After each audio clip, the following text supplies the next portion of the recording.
आज आप सभी देखेंगे। आज हम आप सभी को आध्यात्मिक उपागम क्या होता है, आध्यात्मिक उपागम के बारे में आज हम आप सभी को अध्ययन कराएंगे। आध्यात्मिक उपागम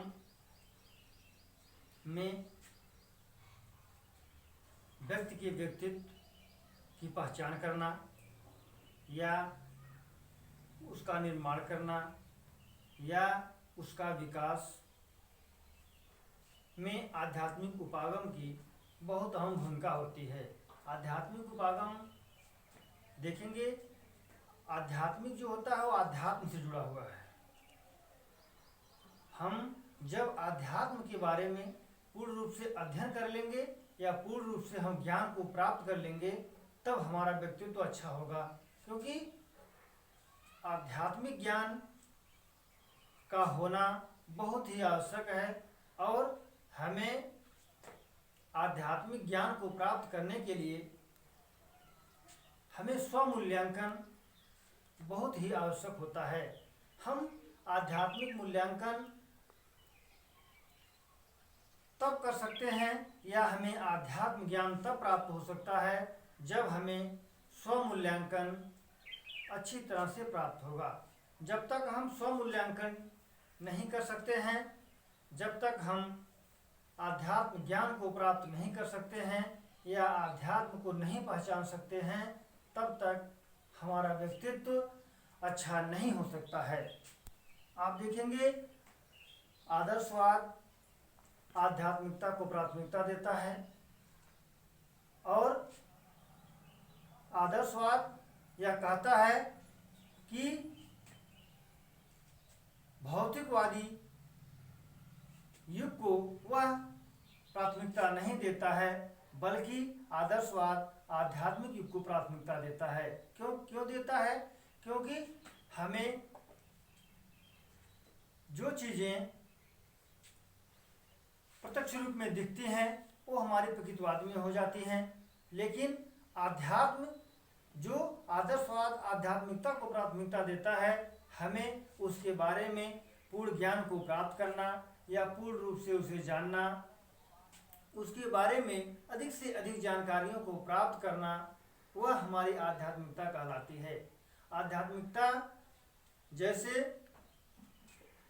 व्यक्ति को स्वयं से पहचानना या स्व का निर्माण ही आध्यात्मिकता कहलाता है। जैसे व्यक्तित्व के विकास में आध्यात्मिक उपागम की बहुत आवश्यकता होती है। आध्यात्मिक उपागम में आप देखेंगे आत्मबोध, आध्यात्मिक उपागम में आत्मबोध, आत्मज्ञान, आत्म साक्षात्कार, आत्मानुभूत का संबंध जन्मजात परंपरा से होता है।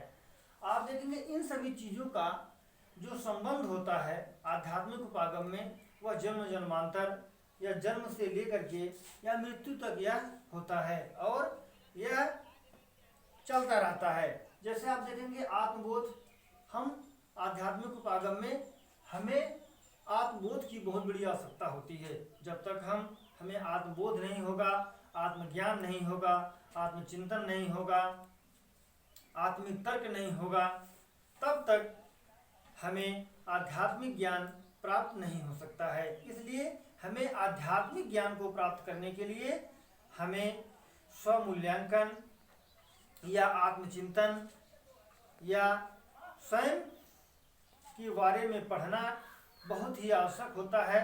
जब तक हम स्व को नहीं पहचानेंगे, जब तक हम अपने आप को अच्छी तरह से नहीं पहचान सकते हैं, तब तक हमारा आत्मबोध नहीं हो सकता है। आत्मबोध से आशय है हमें हमारे आत्मानुभूति हमें होनी चाहिए या हमें आत्मबोध प्राप्त होना चाहिए, जो क्या सत्य है क्या असत्य है और हमें क्या निर्मित होना चाहिए, क्या स्वयं से निर्मित होना चाहिए, इन सब चीज़ों की हमें आवश्यकता होती है।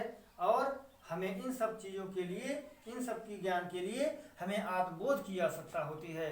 और जब तक हम आत्मबोध हमें नहीं होगा तब तक हमारा व्यक्तित्व अच्छा नहीं होगा। और आत्मज्ञान हमें अपने आत्मज्ञान के बारे में, अपने बारे में, अपने मन स्थिति अपनी कार्य स्थिति, अपनी कार्य प्रणाली, अपने मानव जीवन के उपागम या आध्यात्मिक जीवन के बारे में जब तक हमें ज्ञान प्राप्त नहीं होगा तब तक हमारा व्यक्तित्व अच्छा नहीं होगा।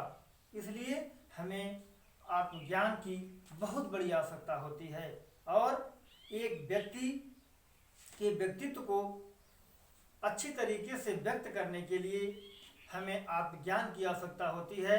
अगर शायद हमें पूर्ण रूप से आत्मज्ञान नहीं प्राप्त है तो हमारे व्यक्तित्व में कहीं ना कहीं से कमियां रह जाती हैं। इसलिए हमें आध्यात्मिक ज्ञान के साथ साथ हमें आत्मज्ञान की इस परिवेश में बहुत बड़ी आवश्यकता होती है।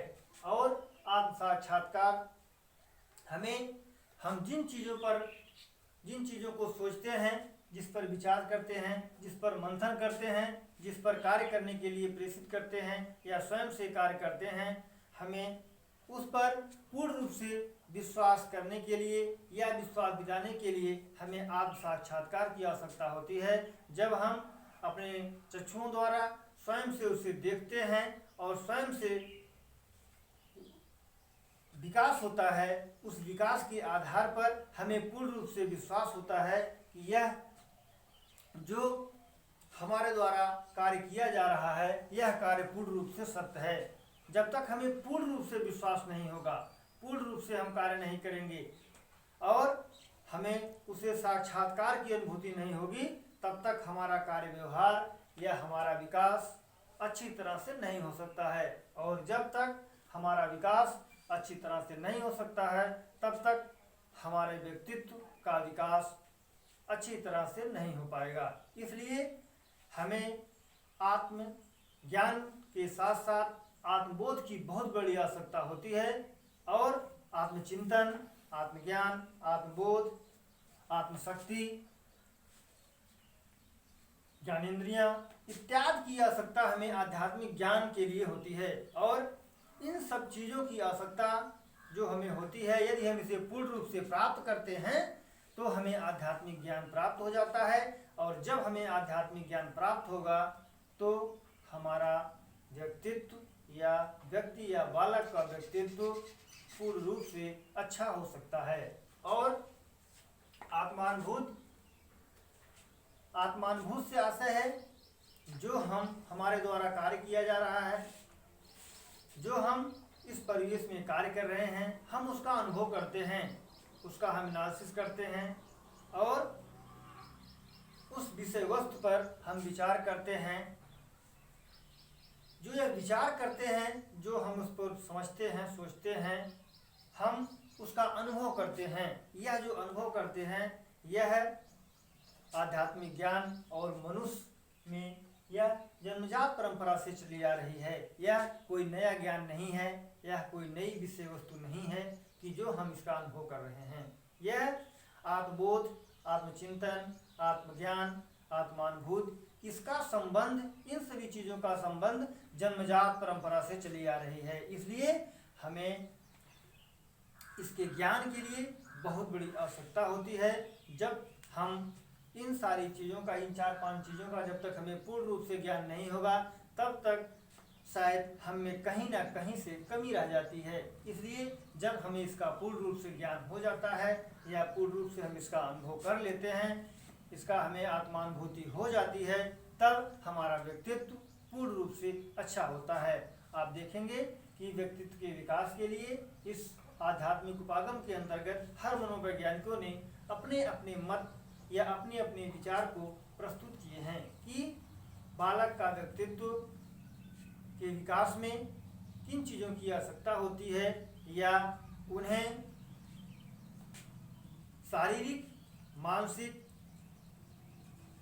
सामाजिक, नैतिक, चारित्रिक इत्यादि विकासों के साथ साथ और किन चीज़ों की आवश्यकता होती है बालक के व्यक्तित्व के विकास में। अब बालक के व्यक्तित्व में इन सब चीज़ों के विकास के साथ साथ हमें आध्यात्मिक ज्ञान की भी बहुत बड़ी आवश्यकता होती है। इस आध्यात्मिक ज्ञान में हर मनोवैज्ञानिक ने अपने विचार को व्यक्त किए हैं, जिसमें आप देखेंगे टैगोर की धारणा,